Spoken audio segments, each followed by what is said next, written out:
I woke up on my 30th birthday feeling hopeful. 30 felt like a big deal, you know. A new start. I grabbed my phone, waiting for it to light up with messages.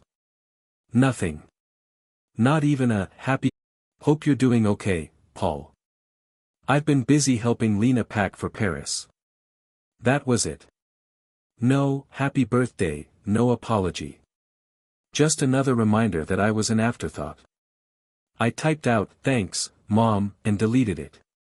Instead, I put my phone down, turned off the lights, and whispered to myself. I'm done being forgotten. That night, something inside me quietly changed. The next morning, I made the mistake of opening social media again. Lena had already posted 3 new photos from Paris, standing by the Eiffel Tower, holding croissants, tagging Mom in every caption. Dreams come true. Couldn't have done it without you, Mom. Red heart. My chest tightened. Each post felt like a reminder that I didn't matter. Comments flooded in, "You're so lucky," and "Your mom is amazing." Yeah, amazing, just not for me. I scrolled through old pictures, trying to remember the last time Mom did something nice for me. Maybe high school, when she actually came to my art show. But forgetting my 30th birthday? That was new. That was cold. It felt like proof that I didn't belong in my own family anymore. The next morning, I walked into my apartment kitchen, looked at the half-eaten cupcake from the night before, and threw it away. I didn't feel sad, I felt done. For the first time, I didn't try to call her. Didn't text. Didn't chase. If my mom couldn't remember me on the day I was born, maybe it was time I stopped trying to remind her I existed. That was my breaking point. Not from anger, but from exhaustion. And I had no idea that what came next would change everything. A week passed before my mom finally called. I almost didn't answer, but something in me wanted to hear what excuse she'd come up with this time. Her voice was sweet, too sweet. "Paul, honey. I'm so sorry I missed your birthday. Things have been crazy with Lena's trip. You know how stressful planning can be." Stressful. She'd planned a luxury vacation for my sister, not a moon landing. I kept my tone calm. "It's fine, Mom." She paused, then brightened.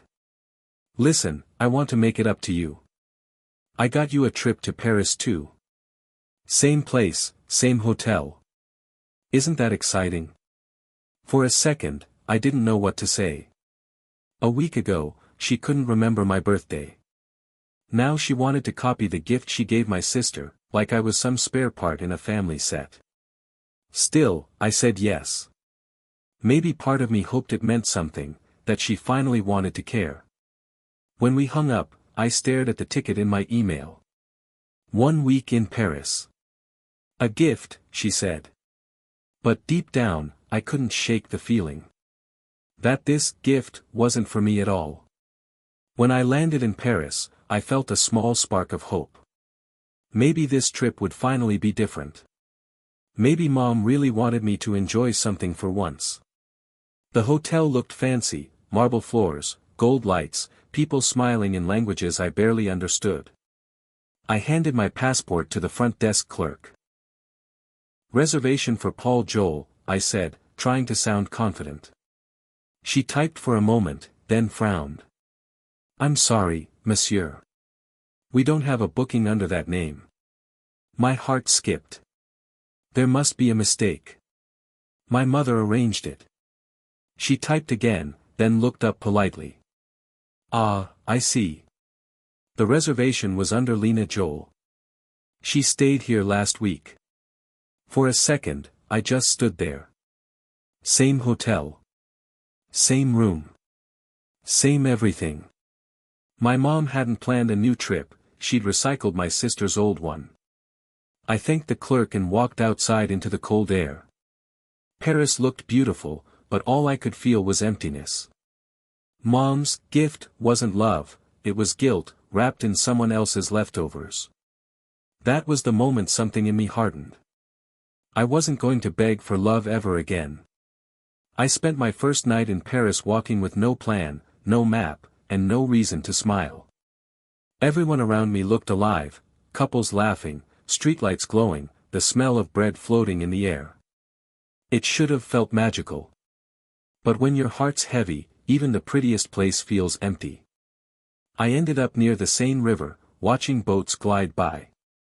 Their lights shimmered on the water like memories that refused to fade. I thought about calling Mom, asking her why.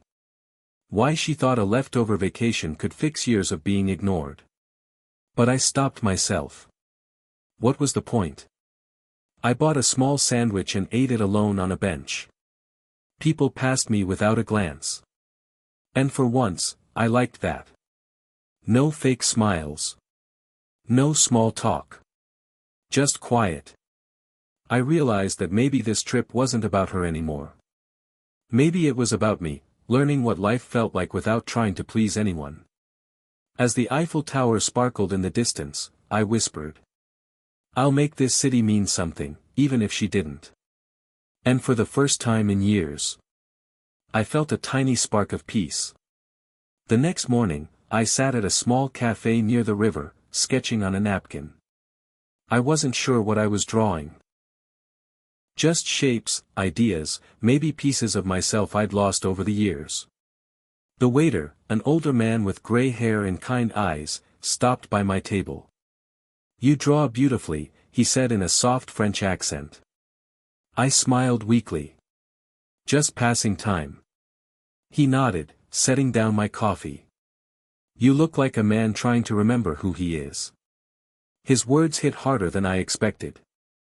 I told him a little, how my mom had sent me here out of guilt, how I felt invisible next to my sister. He listened quietly, then said, "Family is not who gives you gifts, my friend. Family is who gives you peace." I didn't know why, but that stuck. Peace. I hadn't felt that in years. Before leaving, he patted my shoulder. "Maybe this city is not her gift to you. Maybe it's a chance for you to start again." As he walked away, I looked at my sketch. It was messy, unfinished, just like me. But for the first time, I wanted to finish it. I spent the next few days wandering through Paris with my sketchbook. Every cafe, every corner, every face felt like a story waiting to be drawn. Somewhere between the quiet mornings and the city lights, I began to see things differently. For years, I had been chasing approval, Mom's, Lena's, everyone's. Now, for the first time, I was chasing my own. One afternoon, I sat by the window of a crowded cafe, sketching a street musician. He noticed, smiled, and nodded. That small moment felt warmer than any compliment I'd ever gotten from my family. I looked down at my sketches, hundreds of them now, scattered and alive. Then an idea hit me. What if I turned these drawings into something bigger? A story. A business. A way to live on my own terms. That night, I wrote the first page of what I called the Paris Journal. A collection of art and stories about feeling forgotten, then finding yourself again. It wasn't revenge I wanted anymore. It was purpose. For the first time in my life, I didn't feel invisible. I felt unstoppable. On my 5th night in Paris, my phone buzzed. Mom. For a long second, I just stared at her name on the screen. Part of me wanted to ignore it. Part of me wanted to hear what she'd say this time. I answered. "Paul. How's the hotel? Isn't it lovely?" Lena couldn't stop talking about it, she said, her voice full of fake excitement. I looked out the window at the glowing city. "It's fine," I said quietly. "Familiar, actually." She laughed lightly. "Oh, that's good. Maybe you'll finally understand why your sister loves Paris so much." Her words twisted inside me. Even here, she managed to make it about Lena. "Yeah," I said. "I'm starting to understand a lot of things." She didn't notice the edge in my tone. She just kept talking about restaurants, sights, things Lena liked. When the call ended, I set the phone down. No anger. No tears. Just a strange calm. That was the last time I tried to talk to her like a son waiting for approval. The next time she'd hear from me, I wouldn't be the forgotten one anymore. I'd be someone she couldn't ignore. When I got back home, everything felt different. The same small apartment. The same gray sky. But I wasn't the same person who'd left. I unpacked my sketchbook from Paris and spread the pages across my desk. Dozens of drawings, faces, buildings, feelings. Every line told a piece of my story. I started working on the Paris journal again, but this time, it wasn't just a hobby. It was a mission. I stayed up late, teaching myself how to design, how to sell art online, how to make people feel something through my work. At first, no one noticed. Then, one of my sketches went viral, a street scene from Paris with a caption. Sometimes you have to leave home to find yourself. Overnight, messages poured in. People said my art made them feel seen. It was strange. For years, I begged my mom to notice me. Now, the world finally did, and she wasn't part of it. That night, I looked at my growing inbox and whispered. Maybe forgetting me was the best thing she ever did. And deep down, I knew. This was only the beginning. A few months later, I got a message from an old friend who still worked with Lena. Hey, Paul. You hear about your sister's company? I hadn't. They're shutting down. Big layoffs. Total mess. I froze for a moment, reading the text twice. Lena's company had been her pride, Mom's pride, too. They talked about it like it was built from gold. Now it was gone. Out of habit, I almost called to check on her. But then I stopped. Lena had never called when I struggled. Not when I lost jobs. Not when I needed family. A few days later, Mom called me instead. Her voice sounded shaky. Paul, you know how hard this is for your sister. She's heartbroken. I waited for her to ask how I was doing. She didn't. I told her, I'm sure she'll be fine. She always lands on her feet. Then I hung up. When I looked back at my desk, my Paris sketches stared at me like reminders. I wasn't the forgotten one anymore. The balance was shifting. And this time, I didn't feel guilty about it. Not at all. The more I worked, the brighter my world became. The Paris Journal turned from a small online shop into a real brand. People began ordering prints, then asking for custom work, then invitations to exhibits. I barely slept, but it didn't feel like work. It felt like purpose. One morning, I got an email from an art magazine. They wanted to feature my story, the artist who turned pain into power. When I saw the title, I smiled. They didn't know how true that was. Weeks later, my art hung in a local gallery. Crowds came, cameras flashed, and for the first time, I stood in a room full of people who chose to see me. Mom didn't call. Neither did Lena. But somehow, that made it better. Their silence wasn't a wound anymore, it was freedom. That night, standing in front of my work, I whispered. This is what being seen feels like. A man from the magazine shook my hand. Congratulations, Paul. You've built something special. And deep down, I knew he was right. I wasn't the forgotten son anymore. I was becoming someone worth remembering. It was a quiet Sunday morning when my phone rang. Mom's name lit up the screen again. For a second, I thought about ignoring it like before, but something in me said to answer. Paul, she said, cheerful as ever. I saw you in that art magazine. I'm so proud of you. Her voice sounded rehearsed, like she'd been waiting for the right moment to jump back into my life. Thanks, I said flatly. She kept talking. Listen, your sister's been having a hard time since her company closed. I thought we could all get together, family dinner, just like old times. Family dinner. The same dinners where I sat in silence while Lena soaked up all the praise. But now, things were different. I wasn't the quiet one anymore. "Sure," I said. "When?" She sounded relieved. "This Friday. You'll come, right?" "I'll be there," I replied. When I hung up, I didn't feel nervous. I felt ready. It wasn't anger that filled me, it was control. She wanted a family dinner. Fine. But this time, she'd see the son she forgot. And she'd never forget him again. All week, I thought about that dinner. Not with fear, but with focus. For once, I would decide how the story went. I didn't want to hurt anyone. But I wanted the truth to finally stand on its own. At my studio, I packed a small folder filled with documents. Proof that my company had quietly grown strong. Stronger than anyone, even my mom, could imagine. Because of a recent deal, the Paris Journal had partnered with a publishing firm. The same one that had just bought out the remains of Lena's old company. By accident or fate, I was now part owner of the place she used to work. When I realized that, I didn't laugh. I just sat there, stunned, thinking how life had turned in circles. That night, I looked in the mirror and said, "You don't need revenge, Paul. Just let the truth speak."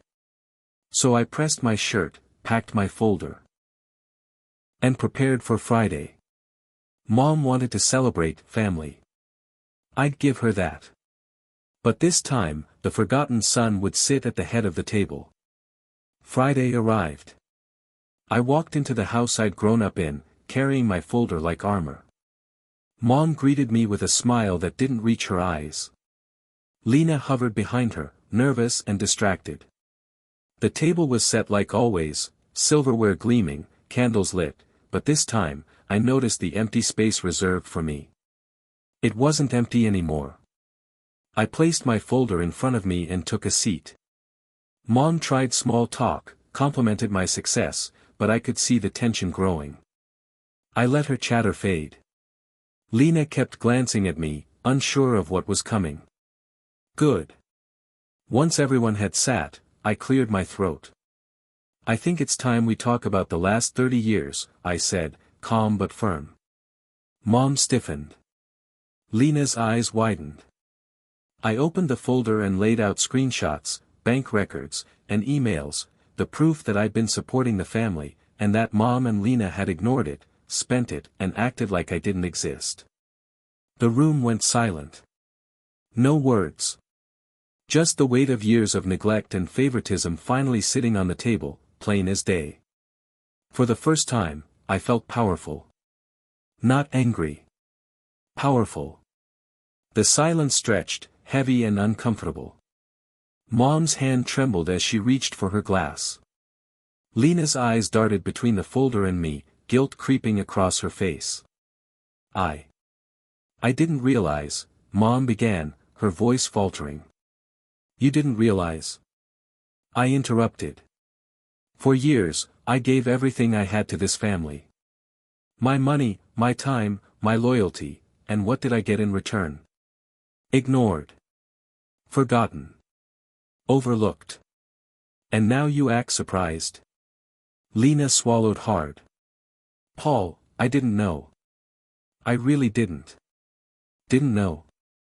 I repeated, my voice sharp but steady. "You were the golden child. Everything was handed to you, while I struggled.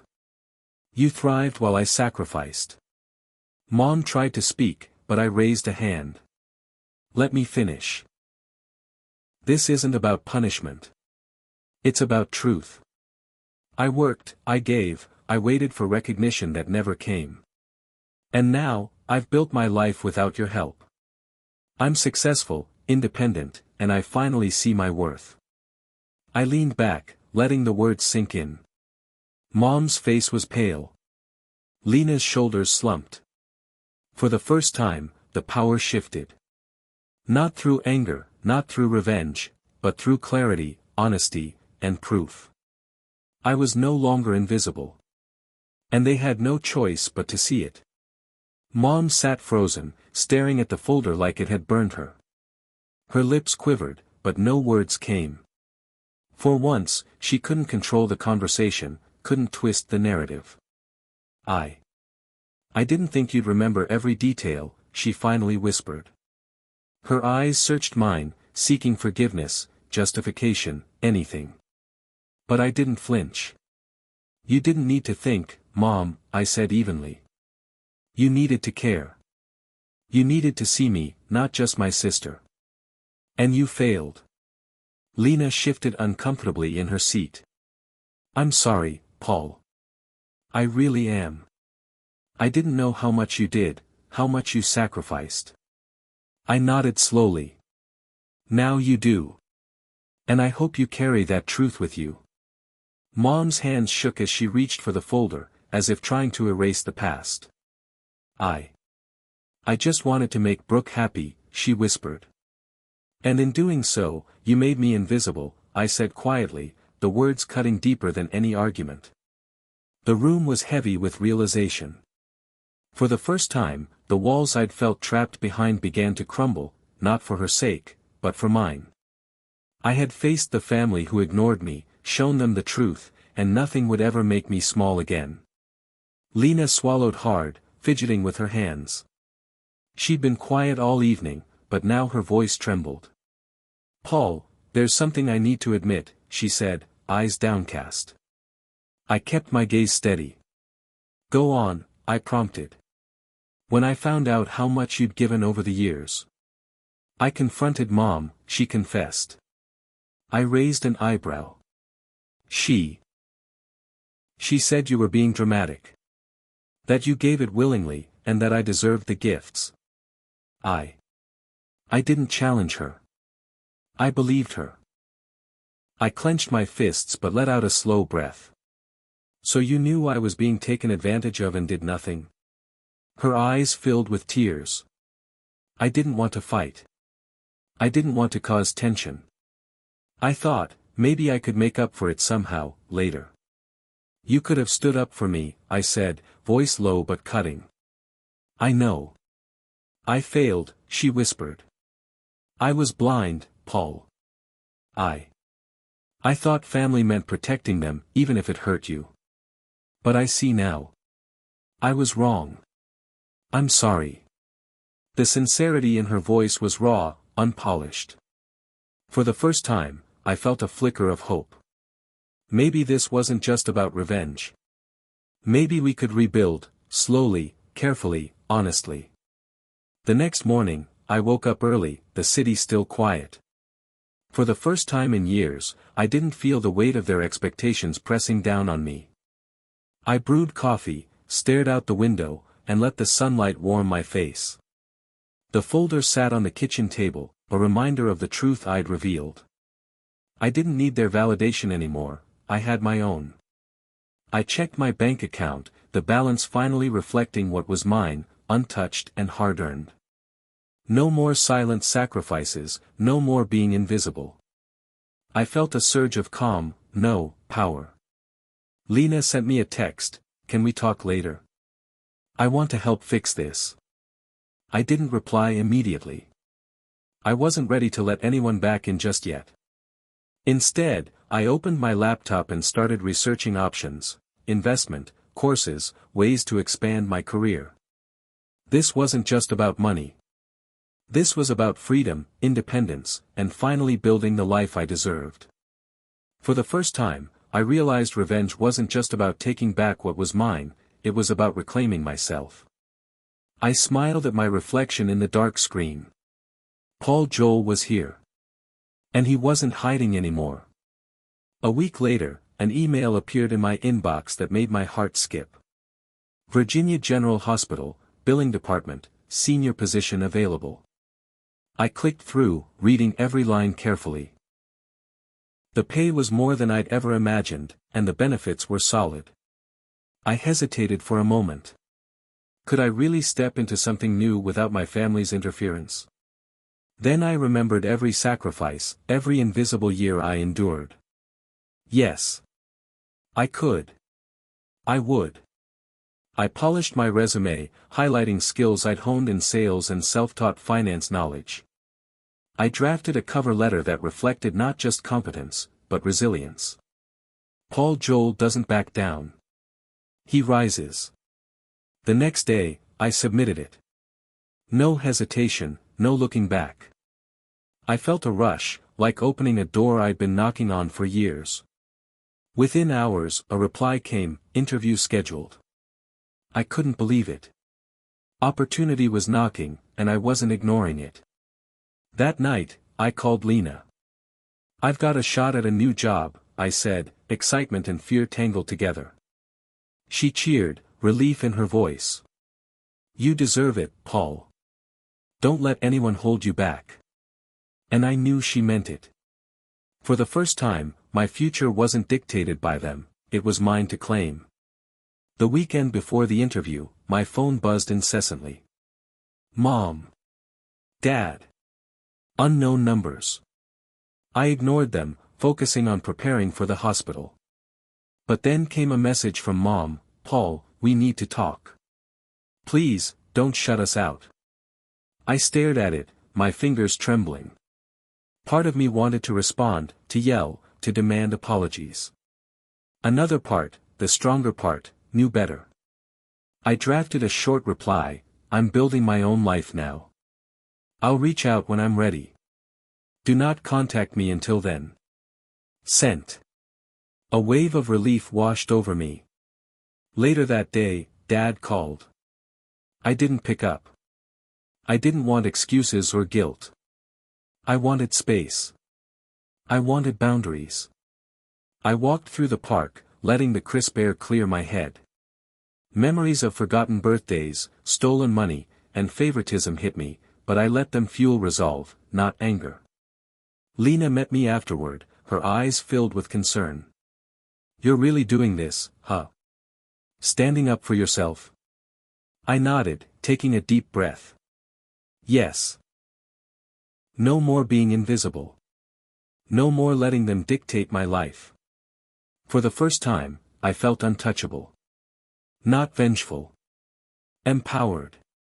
This wasn't just about the money anymore, it was about reclaiming myself. Interview day arrived. I woke up before sunrise, nerves buzzing, heart pounding like a drum. I chose my outfit carefully, a navy blazer, crisp shirt, polished shoes. This was my armor. The drive to Virginia General Hospital felt surreal. I repeated my pitch in my head, rehearsed answers, and reminded myself, Paul Joel is capable. No one else's expectations mattered. The receptionist smiled, ushering me in. Caroline, the hiring manager, greeted me warmly. Her handshake was firm, her eyes curious. She asked about my experience, my skills, and why I wanted the role.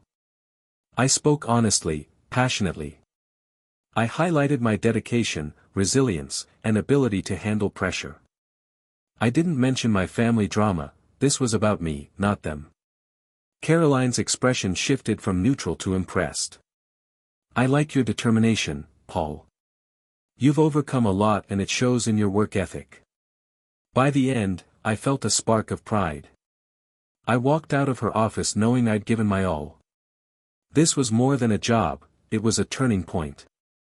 A chance to rewrite my story. On the drive home, I allowed myself a small, victorious smile. For the first time, I was no longer defined by their neglect or favoritism. I was writing my own future. 2 days later, my phone rang. Virginia General Hospital. Caroline's voice was upbeat. Paul, congratulations. We'd like to offer you the position. I sat in stunned silence. $75,000 a year, full benefits, and room for growth.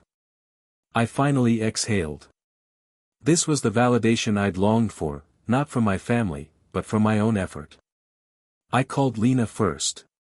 Her scream of joy was deafening. You did it. You finally did it.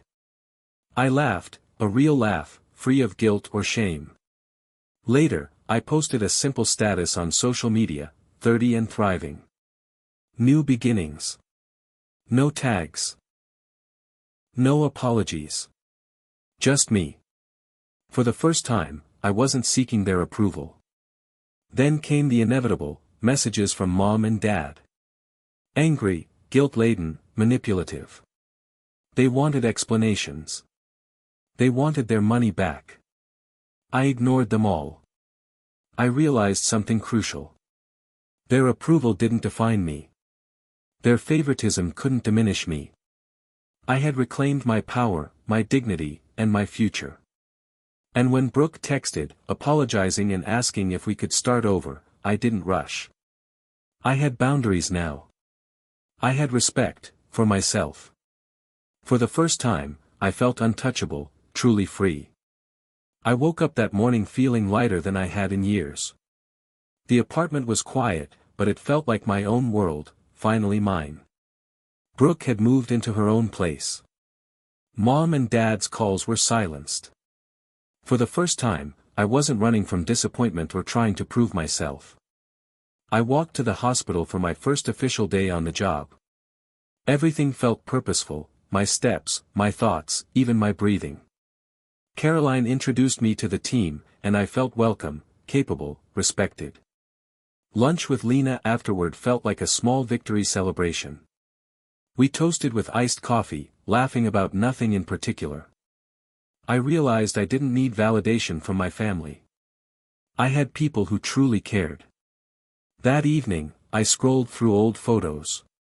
The Paul who had felt invisible, overlooked, and powerless stared back at me. I smiled at him gently.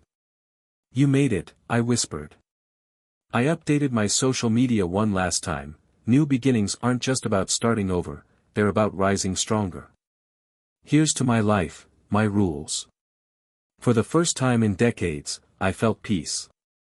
I had taken control, reclaimed my worth, and set boundaries that no one could cross. My revenge wasn't cruelty, it was empowerment. And it felt incredible. The past no longer defined me. I was Paul Joel, thriving on my own terms. If this story moved you, don't forget to like the video, subscribe for more powerful narratives, and share your thoughts in the comments. We'd love to hear what part hit you the hardest. Thanks for watching.